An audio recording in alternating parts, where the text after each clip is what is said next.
আসসালামু আলাইকুম। অনেক কষ্ট করে উপস্থিত হয়েছেন, তার জন্য আপনাদেরকে ধন্যবাদ জানাচ্ছি। আমরা প্রিন্ট এবং ইলেকট্রনিক্স মিডিয়ার যারা সাংবাদিক বৃন্দ রয়েছেন, আপনাদের মাধ্যমে আমার প্রাণ প্রিয় ফটিকছড়িবাসী, আমার শ্রদ্ধেয় ফটিকছড়িবাসী, আমার শ্রদ্ধেয় ভোটার বিন্দুদের কাছে আমার হাজার হাজার সালাম পাঠাচ্ছি। অন্যান্য ধর্মাবলম্বী যারা রয়েছেন তাদেরকে নমস্কার এবং শুভেচ্ছা জানাচ্ছি। আপনারা জানেন আমি নাজিমুদ্দিন মুকরি, পিতা মরহুম শামসুল আনোয়ার। আমি উপজেলার লেলাং ইউনিয়নের গোপালঘাটা গ্রামের সন্তান।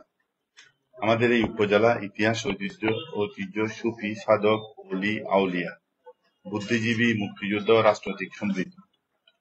আপনারা জানেন আগামী 21শে মে ফটিকছড়ি উপজেলা পরিষদ নির্বাচন অনুষ্ঠিত হতে যাচ্ছে। উক্ত নির্বাচনে আমি উপজেলা চেয়ারম্যান পদে মোটরসাইকেল প্রতীক নিয়ে প্রতিদ্বন্দ্বিতা করছি। নির্বাচনের তফসিল ঘোষণার পর হতে আমি উপজেলা প্রতিটি ইউনিয়নে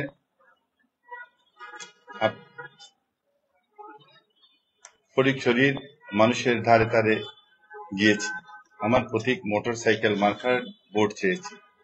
আমার আন্তরিক ইচ্ছে ছিল সব ভোটারদের দরজায় যাওয়ার, কিন্তু সময়ের অভাবে যাদের কাছে যেতে পারেনি, আপনারা আমাকে ক্ষমা সুন্দর দৃষ্টিতে দেখবেন। এবং আপনাদের 39 বছর ধরে এই ফটিকছড়ির পথ আমি হেঁটেছি। ধারাবাহিকভাবে এই ফটিকছড়ির মানুষের সাথে থাকার চেষ্টা করেছি। আমার অনিচ্ছা সত্ত্বে কারো কাছে যদি আমার সাক্ষাৎটি আমি দিতে না পারি বা আমি দিতে না পারি, আমাকে সেই বিষয়টি মার্জনা করে আমার প্রতীক মোটরসাইকেল মার্কায় ভোট দেওয়ার জন্য আমি বিনয়ের সাথে অনুরোধ করছি। প্রিয় সাংবাদিক ভাইরা, আমি প্রায় 4 দশক ধরে আমার আপামর ফটিকছড়ির সাথে মিশে আসছি। বর্তমানে ক্ষমতাসীন আওয়ামী লীগ এর উপজেলা সাধারণ সম্পাদক হলেও দল মত নির্বিশেষে সকলের সাথে আমি সৌহার্দ্যপূর্ণ আচরণ ও সুসম্পর্ক রাখার চেষ্টা করেছি। আমি আমার এলাকার সকল অনুষ্ঠানাদিতে উপস্থিত থাকার চেষ্টা করেছি। বিয়ে, মেজবান, জানাজার নামাজ, পূজা পার্বণ সহ সকল সামাজিক আচার অনুষ্ঠানে উপস্থিত থাকার সর্বোচ্চ চেষ্টা করেছি। এতে করে আমার সাথে আপনাদেরই তৈরি হয়েছে আত্মার সম্পর্ক। আপনারা আমার সকলেই রক্তের আত্মীয় না হলেও আত্মার আত্মীয়। ফটিকছড়িবাসীর কল্যাণ এবং অধিকার আদায়ের আন্দোলন করতে গিয়ে আমার জীবনের সব থেকে মূল্যবান সময়গুলো আমি কাটিয়েছি আপনাদের সাথে। আমার চলার পথে ফটিকছড়িবাসী আমাকে এত স্নেহ এবং ভালোবাসা দিয়েছেন, তা কখনো শোধ করতে পারবো না। আমার পুরো জীবনের সারা সঞ্চয় পেয়েছি আপনাদের ভালোবাসা। এছাড়াও রাজনৈতিক কর্মকাণ্ড করতে গিয়ে জনপ্রতিনিধি, রাজনৈতিক নেতৃবৃন্দের সব রকমের সহায়তা আমি পেয়েছি, যার জন্য আমি আপনাদের কাছে কৃতজ্ঞ। আপনাদের এই কার্যক্রম বা আপনাদের এই সহযোগিতা আমি কৃতজ্ঞ চিত্তে স্মরণ রাখবো। আমি প্রিয় সাংবাদিক বন্ধুরা, আমি ফটিকছড়ির উন্নয়ন, সমৃদ্ধি, স্মার্ট ফটিকছড়ি, নিরাপদ ফটিকছড়ি করতে নির্বাচনে অংশ নিয়েছি।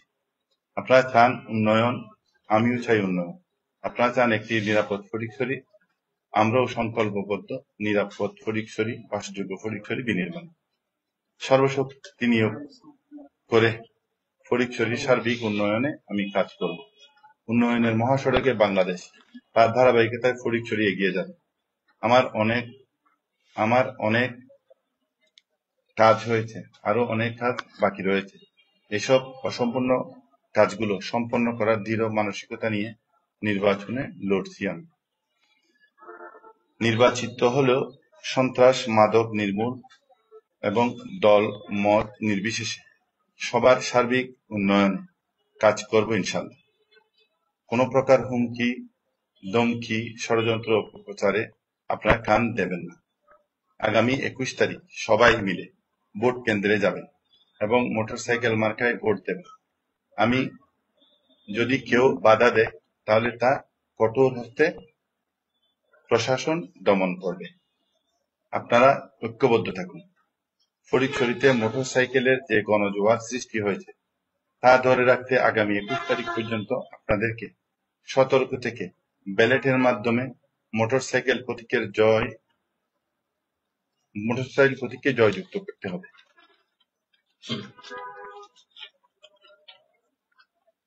ফটিকছড়ির সাধারণ মানুষ যখন সিদ্ধান্ত নিয়েছে আমাকে একটি একটি ভোট দিয়ে জয়যুক্ত করার, ঠিক তখনই চিহ্নিত একটি চক্র জনগণের স্বতঃস্ফূর্ত সমর্থন ও জনপ্রিয়তার ঈর্ষান্বিত হয়ে নানান ষড়যন্ত্রে লিপ্ত হয়েছে। ইতিমধ্যে চক্রটি ভোটের দিন কেন্দ্র দখল সহ ভোটারদের নানাভাবে প্রভাবিত করার চেষ্টা করছেন বলে আমাদের কাছে প্রতিনিয়ত অভিযোগ আসছে। তারা নাকি 2019-এর মতো দক্ষিণ ফটিকছড়ির নির্দিষ্ট কেন্দ্রগুলো থেকে ভোট কেটে নিয়ে এবং জাল ভোটের মহোৎসব করার নানা পায়তারা করছে। এছাড়াও ফটিকছড়ি পার্শ্ববর্তী উপজেলা ও চট্টগ্রাম শহরতে লোকজন এনে কেন্দ্র দখল সহ বিভিন্ন ধরনের নাশকতা করবে এমনও শঙ্কা করছে আমার ভোটাররা। আমি ভোটে জয়ী হলেও ঘোষণা হবে পরাজিত প্রার্থীর, এমন হাস্যকর কথাবার্তাও ছড়াচ্ছে প্রতিদ্বন্দ্বী প্রার্থীর কর্মী সমর্থকেরা। তারা নাকি ভোটের দিনে বিশৃঙ্খলা সৃষ্টি করে ভোটারদের কেন্দ্র বিমুখ করবে। প্রিয় সাংবাদিক ভাইরা, উপজেলার সচেতন মহল আশঙ্কা করছে নির্বাচন সংশ্লিষ্ট ব্যক্তিবর্গ ও বিভিন্ন মহলের সাথে একটা যোগসাজশের মাধ্যমে ভোটের ফলাফল আমার বিপক্ষে নিয়ে যাবে এবং প্রতিটা ভোট কেন্দ্রে ব্যাপক জাল ভোট দিয়ে অথবা বিভিন্ন মেকানিজম করে জনরায় তাদের পক্ষে নিয়ে যাবে। 10-20% ভোট বাড়তি দেখিয়ে আনারসের জয় নিশ্চিত করবে। প্রশাসন নিয়ন্ত্রণ করবে। 200-300 করে ভোট ব্যালট বক্সে ভরবে। নকল ব্যালটে আগে থেকে সিল মেরে রাখা সহ নির্বাচনকে প্রভাবিত বা প্রশ্নবিদ্ধ করার নাকি সকল আয়োজন সম্পন্ন হয়েছে। এসব বিষয় সহ অপপ্রচারে ও তাদের অযৌক্তিক বক্তব্যের ফলে ভোটারদের মাঝে ভীতিকর পরিস্থিতির সৃষ্টি হয়েছে। প্রিয় সাংবাদিক ভাইরা, সরকার এই নির্বাচনকে অবাধ, সুষ্ঠু, নিরপেক্ষ ও গ্রহণযোগ্য নির্বাচন করার জন্য যথেষ্ট আন্তরিক রয়েছে। নির্বাচনকে উৎসবমুখর করতে দলীয় মার্কা উঠিয়ে নিয়েছে। ইতিমধ্যে নির্বাচন কমিশনার মহোদয় আমাদের আশ্বাস দিয়েছেন অবাধ, সুষ্ঠু, নিরপেক্ষ একটি গ্রহণযোগ্য নির্বাচন অনুষ্ঠিত হবে। আমার বড় শক্তি এই উপজেলার তৃণমূলের সকল শ্রেণীর লক্ষ লক্ষ জনতা। জনগণের ভালোবাসায় আমার শক্তি, প্রেরণার উৎস। এই মত অবস্থায় মাননীয় প্রধানমন্ত্রী ঘোষিত অবাধ, সুষ্ঠু, নিরপেক্ষ নির্বাচন উপহার দেওয়ার জন্য আমার ভোটারদের কেন্দ্রে আসার নিশ্চয়তা, তাদের নিরাপত্তা এবং নির্বাচন সুষ্ঠু ও শান্তিপূর্ণ পরিবেশে সৃষ্টি, সংঘাতবিহীন একটি নির্বাচন আয়োজনের জোর দাবি জানাচ্ছি। আপনারা সকলে ভালো থাকবেন। কোনো প্রশ্ন থাকলে। আচ্ছা, আপনি তো এখানে বিভিন্ন আশঙ্কার কথা উল্লেখ করলেন। এই আশঙ্কা এবং শঙ্কা দূর করার জন্য আপনি নির্বাচন কমিশনের কাছে কোন ধরনের কোন অভিযোগ বা আবেদন জানিয়েছেন কিনা? হ্যাঁ, আমি মাননীয় প্রধানমন্ত্রীর দফতর, নির্বাচন কমিশন, স্বরাষ্ট্র মন্ত্রণালয় এবং বিভিন্ন উদ্বোধন কর্তৃপক্ষের বরাবরে আবেদনের অনুলিপি প্রেরণ করেছি। আরেকটা বিষয় আপনি বলেছিলেন 2019 সালের মতো ভোট কেটে নেবে নির্দিষ্ট কেন্দ্র, দক্ষিণ ফটিকছড়ি কোন কোন কেন্দ্রে আপনি দক্ষিণ বলে কোনো কথা নাই, দক্ষিণ এখানে তো লেখা হয়েছে, দক্ষিণ বলে কোনো কথা নেই, তার নির্দিষ্ট নিয়ন্ত্রিত কিছু কেন্দ্র। এখানে গতবার তো দাঁতমারা থেকেও সেরকম ঘটনা ঘটছে বেতুয়া সেন্টার থেকে। এখানে তো 142টি কেন্দ্র রয়েছে। 142টি কেন্দ্রের মধ্যে আপনার দৃষ্টিতে কতটি কেন্দ্র মানে আমি নির্দিষ্ট করে এখন বলতে চাচ্ছি না। আমি নির্দিষ্ট করে কিছু বিষয় প্রশাসনের বা নির্বাচন সংশ্লিষ্ট ব্যক্তিবর্গের বরাবরই জানিয়েছি। কারণ তারা যারা ভোট প্রভাবিত করবে, কাটবে, তারা এই বিষয়গুলি জেনে গেলে তারা পরিবর্তন করে অন্য ওয়েতে ভোট কাটার ব্যবস্থা করবে। সে কারণে আমি এটা এখন বলছি না। তবে সর্বসাকুল্যে যে বক্তব্যটি এখন পর্যন্ত চলছে সেটা হলো তারা মানে তাদের বক্তব্য এটা, বাজারে আপনারা নিজেরা সাংবাদিকরা আপনারা ফটিকছড়ি প্রান্তে প্রান্তে ঘুরে বেড়াচ্ছেন, কদিন নির্বাচনের প্রচারণা আমাদের সাথেও আছেন, বিভিন্ন প্রার্থীদের সাথে আছেন, আপনারা জনগণের মুখ থেকে সবসময় এই সংখ্যাটির কথাই শুনে আসছেন। আপনারা বলেন এটা সত্য কি মিথ্যা যে এই ভোট কেটে নেবে, সেটা তো পুরনো কথা আছে। তারপরে নির্বাচনের আগে 100-200 করে ভোট তারা কোনো না কোনো ভাবে সেখানে এই বাক্সে ঢুকাবে। তারপরে এই নির্বাচন হয়ে যাওয়ার পরে সুবিধা মতো 10% 5% ভোট অতিরিক্ত তারা দেখাবে, মানে তাদের সাথে কন্ট্রাক্ট হয়ে গেছে। দু একজন চক্র আছে এখানে, এই যে বিভিন্ন অবৈধ ব্যবসায়ী, তারা এই চক্রের কাজগুলি করে। তাদের সাথে এখানে বিভিন্নভাবে বড় নেতাদের, রাষ্ট্রপতির ছেলে, তারপরে বড় নেতার ছেলে, বড় নেতা, বড় মেয়র, তাদের সাথে সম্পর্ক রয়েছে। তারা বিভিন্ন জায়গায় ফোন করাবে, তাদের ফোনের প্রভাবে সেই ব্যবস্থাগুলি করে দিবে। নির্বাচন কমিশনের বিভিন্ন লোকের সাথে তাদের সাথে সম্পর্ক আছে, নাম বলবো না এখন, নাম সবই বলবো, এখন তো আর উপায় নাই, দেওয়ালে পিঠ টেকে গেছে। এখানে আরো তারা কন্ট্রাক্ট করছে, প্রশাসনকে কন্ট্রাক্ট করে ফেলতেছে, সেরকম অনেক কথাবার্তা আসছে। আপনারা নির্দিষ্ট করবেন। আমি বাংলাদেশের সর্বোচ্চ দায়িত্বপ্রাপ্ত প্রশাসনের কর্মকর্তা, গোয়েন্দা সংস্থা, বিভিন্ন পর্যায়ে যারা দায়িত্ব পালনরত আছেন তাদের কাছে আমি অনুরোধ করব সেই বিষয়গুলিকে মানে বের করে নিয়ে ব্যবস্থা গ্রহণ করার জন্য। এবং সবচেয়ে বড় ব্যাপার, আজকে এই 1-1.5 ঘন্টা আগে আমি শুনতে পেলাম যে দাবনারাতে গত নির্বাচনে সেরকম ঘটনা ঘটেছে বলে একটি মামলাও হয়েছে, যে নকল ব্যালট পেপার ছাপিয়ে সিল মেরে বাক্সে ঢুকিয়ে দাও। তাদের কর্মীরা একটা ভোট দিতে যাবে, প্রিসাইডিং অফিসারকে ম্যানেজ করবে, তারপরে দিবে একটি ভোট, ঢুকাবে 10টি ভোট। বাইরে থেকে যে ভোটগুলি ছাপাবে সেই ভোটগুলি সাথে নিয়ে গিয়ে বক্সে ঢুকাই দিবে, মানে সেম ব্যালট পেপার ছাপাবে। আজকে 2 ঘন্টা আগের খবর। মানে কোনো রাস্তা না পেয়ে সেই ব্যালট মানে নকল ব্যালট পেপার ছাপিয়ে এখানে বাক্সে ঢুকাবে। তারপরে প্রভাবিত করবে 200 ভোট, প্রত্যেক কেন্দ্র থেকে 100 ভোট নিয়ে ফেলবে। আবার সকালে 7টার আগে ব্যালট পেপার চলে যাবে। ব্যালট পেপার এক জায়গায় নির্দিষ্ট জায়গায় থাকে, সেখান থেকে রাত 5টার সময় প্রশাসনের সহায়তা ভোটগুলা যায়। যখন যাবে তাদের লোকজন থাকবে, বা তারা বলছেন কি যে প্রিসাইডিং অফিসার বা নির্বাচন সংশ্লিষ্ট ব্যক্তিবর্গকে ব্যবহার করবে যে কিছু ভোট ফার্স্ট টাইম কেটে ফেলবে সকালবেলা 7টার আগে, সেরকম। আচ্ছা, আপনি যে অভিযোগ করতেছেন এতগুলো আয়োজন, এতগুলো ব্যবস্থা করে ফেলবেন, এই করে ফেলবেন শক্তিটা বললাম না যে একটি মাফিয়া চক্র, গোল্ড ব্যবসায়ী, সোনা ব্যবসা করে তারা সবাই একত্রিত হয়েছে। হ্যাঁ, আরেকটা গ্রুপ একত্রিত হয়েছে ভোট কেটে নেওয়ার জন্য কন্ট্রাক্ট বেসিসে, আরেকটা গ্রুপ সৃষ্টি হয়েছে কন্ট্রাক্ট করার জন্য করে। এগুলো সব জনগণে জানে, আপনারাও জানেন, জিজ্ঞাসা করছেন কেন, কথা বলেন।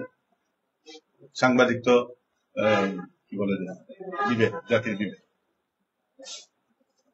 চেপে ধরে থাকেন কেমন? এটাকে আমি যেগুলো আমার কানে আসছে জনগণের মুখে মুখে কথা, সেগুলো আমি আপনাদের মাধ্যমে প্রশাসনকে এবং মানুষকে জানাচ্ছি। এগুলা করতে দেওয়া যেতে পারে না। জনগণ সচেতন রয়েছে, আমাদের সর্বক্ষেত্রে আমাদের নেতাকর্মীরা, যারা মোটরসাইকেল মার্কার নেতাকর্মী রয়েছে, তারাও সচেতন রয়েছে।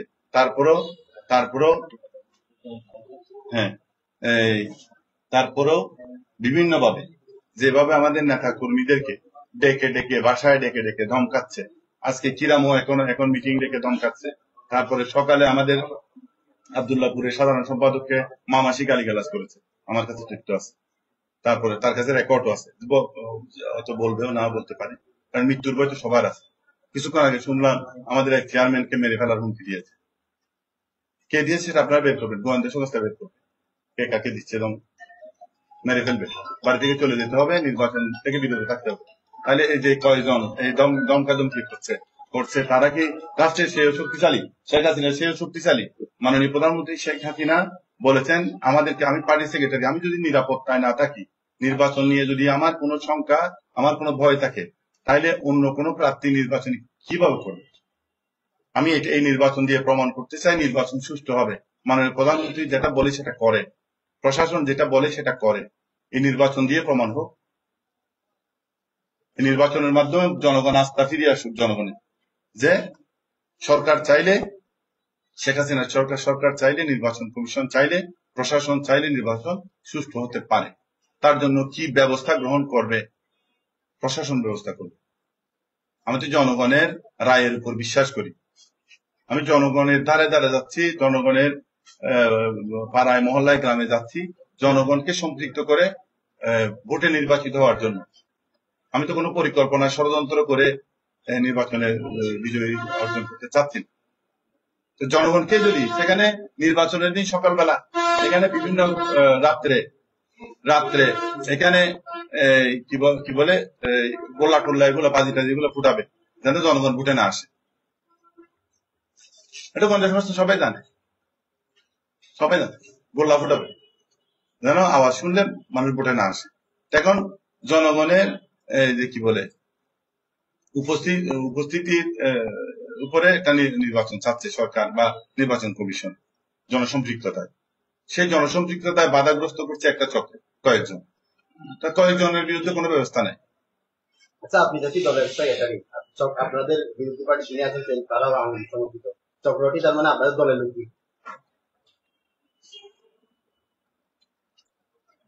আমি নির্বাচন সংশ্লিষ্ট যারা আছে দল এখানে ব্যবহার হচ্ছে, এখানে ব্যবহার হচ্ছে মোটরসাইকেলের পক্ষে বিপক্ষে। যারা এই বিপক্ষে অবস্থান নিয়েছেন তাদেরকে আমি গত সময় অনুরোধ জানিয়েছি যে জনগণের কাতারে আসেন, মিছিল মিটিং করেন, পক্ষে বিপক্ষে থাকতে পারবেন, কোনো অসুবিধা নেই। মিছিল মিটিং করে জনগণকে উদ্বুদ্ধ করেন যে ভোট জনগণ যাকে দিবে সে নির্বাচিত। কিন্তু জোর করে আদায় করা, দমক দেওয়া, এই পর্যন্ত শত শত নেতা কর্মীকে, আমার পক্ষে কাজ করছেন সেরকম শত শত নেতা কর্মীকে এবং আমি জনপ্রতিনিধিরা অনেকেই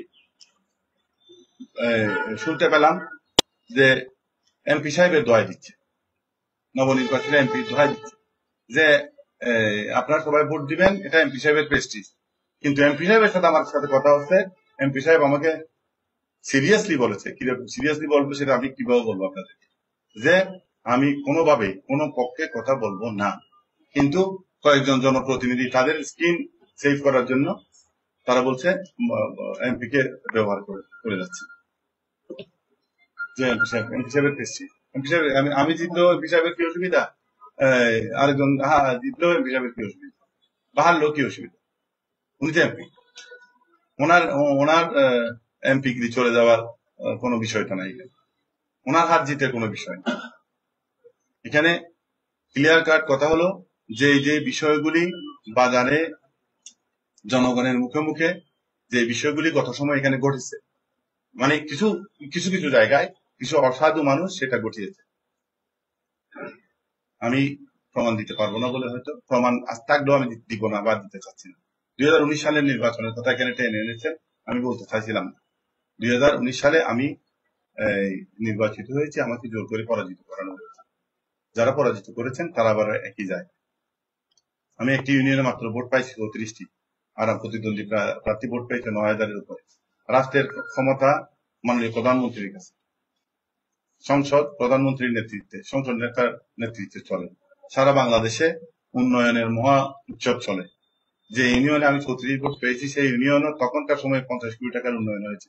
সেখানে আমার পার্টির নেতা কর্মী রয়েছে 700-800, সেখানে মাত্র ভোট 34 আর হইল 9000। এটা কি সম্ভব? 75-এর পরে নির্বাচনগুলি তো সেরকম হয়নি, 75-এর পরে নির্বাচনেও সেরকম ঘটনা ঘটেনি। তাইলে আপনারা বুঝতে পারেন না, আমি সংবাদ সম্মেলনও করি নাই, আমি অভিযোগও দেই নাই, মামলাও করি নাই। কেন করি নাই? মানে সেফসিটালে গায়ে পরে পুরার মারলে পায়ে।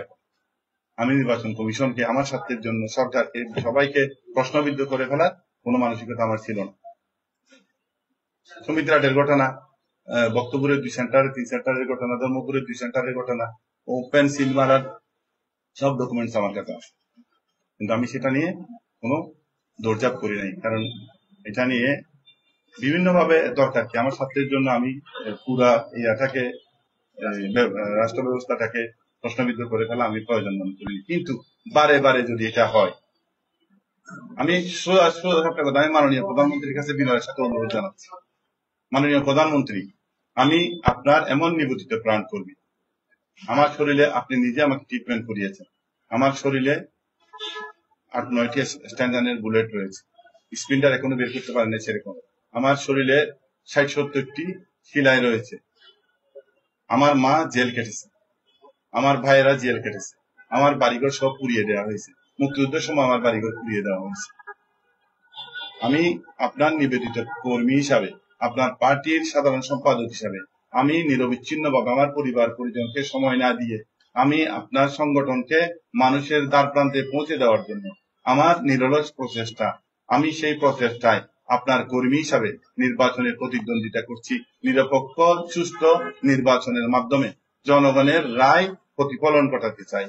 আপনি কি আমাকে সেই সুযোগ আমি পেতে পারি না? আপনার কাছে আমি সেই সুযোগ পেতে পারি না? আপনি চাইলে যে কোনো কিছু সম্ভব। আমি মাননীয় প্রধানমন্ত্রী কাছে আমি কি বলবো আমি বুঝতে পারি। আমি মাননীয় প্রধানমন্ত্রীর কাছে বিনয়ের সাথে অনুরোধ, আপনি বিষয়টি গুরুত্ব সহকারে দেখে কোথায় নির্দেশনা দেবেন। আমার ভোট আমি দিব, যাকে খুশি তাকে দিব। জনগণ ভোট কেন্দ্রে যাওয়ার ব্যবস্থা, যার ভোট সে দেওয়ার ব্যবস্থা, কোন ধরনের কোন প্রভাব বা কোন ধরনের এই যে আমি বলেছি যা মানে নকল ভোট দিয়ে বাক্স পুড়িয়ে দেওয়া বা কোনোভাবে আগে থাকতে ভোট 100-200 ঢুকাই দেওয়া বা নির্বাচন হবে 20%-30% ভোটে সেখানে 10% বাড়িয়ে দিয়ে আরেকজনকে নির্বাচিত করে দেওয়া, তারপর অন্যান্য আরো অনেক বিষয় বলেছেন, ভোট কেটে নেওয়া, কেন্দ্র দখল, ভোট কাটবে, সেরকম আবার আমার এজেন্টদেরকেও মারধর করবে বলে হুমকি দিচ্ছে, শুরু হয়ে গেছে অলরেডি। তাহলে এই প্রভাব থেকে নির্বাচন কিভাবে মুক্ত হবে? কারা প্রভাবিত করছে? কয়েকজন। এরই মধ্যে আমরা দুটি বিষয় শুনতে পাচ্ছি বক্তব্য থেকে অপর প্রার্থীর, সেখানে হচ্ছে আপনাকে দলীয় কার্যালয়ে ব্যবহার না করার একটা অনুরোধ সম্পর্কিত বক্তব্য দেখেছি, সেটা একটা। আর একটা হচ্ছে আপনাকে সমঝোতার একটা প্রস্তাব নিয়ে কথা হয়েছিল, সেগুলো সত্য কি? কিসের সমঝোতা? মানে আপনাকে কমিটি ভেঙে দিয়ে আপনাকে উপজেলা চেয়ারম্যান বিনা প্রতিদ্বন্দ্বিতা করা, এরকম ওই পক্ষ থেকে একটা বক্তব্য। আপনি একজন দায়িত্বশীল ব্যক্তি হিসাবে আপনি এই প্রশ্ন করছেন আমাকে কোনো ব্যক্তি কমিটি ভেঙে দেওয়ার নির্দেশনা দিতে পারে? আমি কি কোনোভাবে যে আওয়ামী লীগের সাধারণ সম্পাদক হিসাবে আমার কার্যক্রমে এরকম আপনার প্রতীয়মান হয়েছে? আমি চট্টগ্রামের 6টি উপজেলার সাথে প্রতিদ্বন্দ্বিতা করে আমি মনে করি আমি মানে পাশাপাশি আছি সবার। এই ফটিকছড়িতে সবচাইতে বেশি আলোচিত সাধারণ সম্পাদক আমি দিন রাত পরিশ্রম করে সংগঠনের জন্য কাজ করেছি।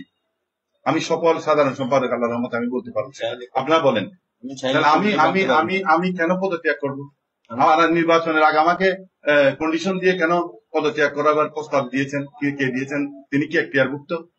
আমাকে যদি পদত্যাগ করতে হয় আমার কোনো ভুলের কারণে, আমার রাজনৈতিক অদক্ষতার কারণে আমাকে যদি নির্দেশনা দেয় আমার জেলা আওয়ামী লীগ দিয়েছে যে তোমার রাজনৈতিক অদূরদর্শিতার কারণে এই প্রতিসাধিত হয়েছে সংগঠন।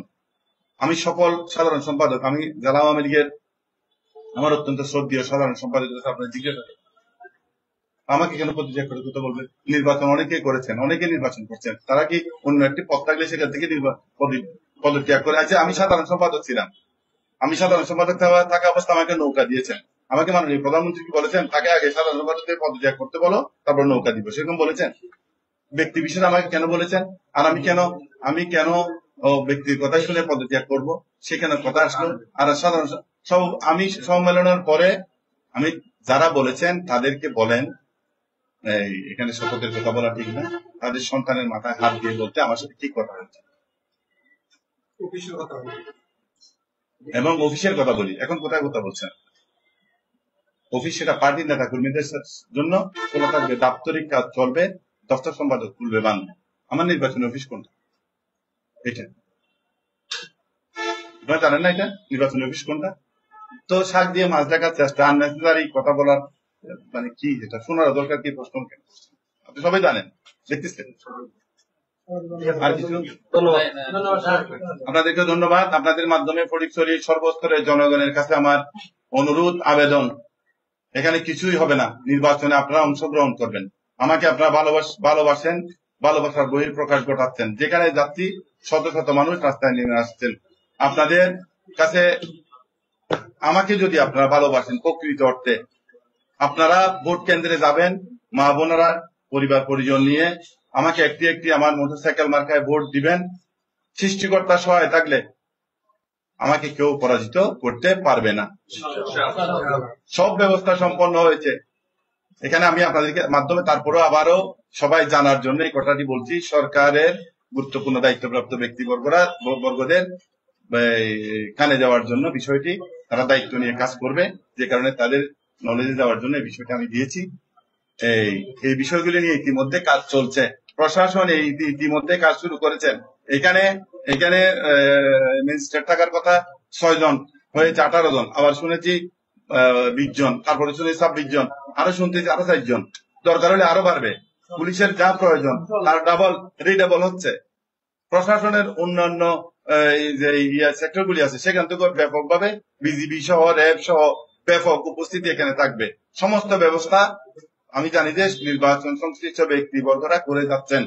তারপরেও আমি ওনাদের ধারণা দেওয়ার জন্য যে ঘটনাগুলি হচ্ছে সেই ঘটনাগুলি ভালোভাবে তাদেরকে পৌঁছে দেওয়ার জন্য আজকে আপনাদের মাধ্যমে আমি জানাচ্ছি। নির্বাচন সুষ্ঠু হবে এই ব্যাপারে